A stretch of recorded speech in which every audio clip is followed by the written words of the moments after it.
What's going on, guys? Today we're going to be in 1 John 3:1. Alright, so see how great a love the Father has bestowed upon us, that we would be called children of God. And such we are. For this reason the world does not know us, because it does not know Him. Imagine a courtroom, and there's a child standing just waiting for the judge to sign the papers for his adoption. The judge is reading it, and the child is anxious. Doesn't know what's going to happen. Is the judge going to sign the papers? Am I going to have a home? Am I going to have to go back to where all the other kids are? His identity is, he has really no identity whatsoever. And then after a few moments, the judge looks at the kid and he smiles and he signs the paper and says, "You belong to this family now."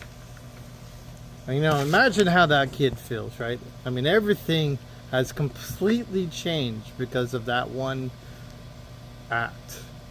Now he has a new home. He has a new identity, and he also has a new name.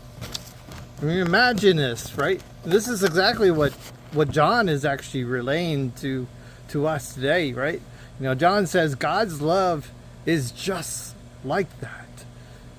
It's lavish, it's full, it was without bounds. It's adopting, it's transforming.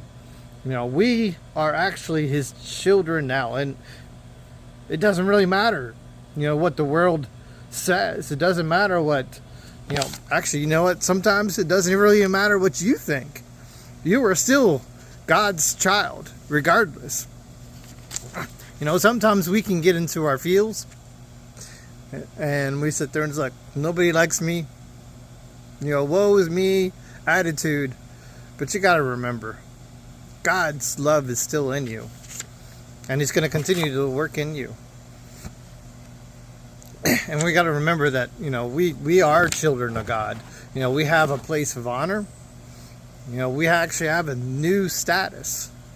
We're not bound by our status of our past. If you were, born in the slums, or if you were born, in the Beverly Hills, none of that really matters in the family of God. We're all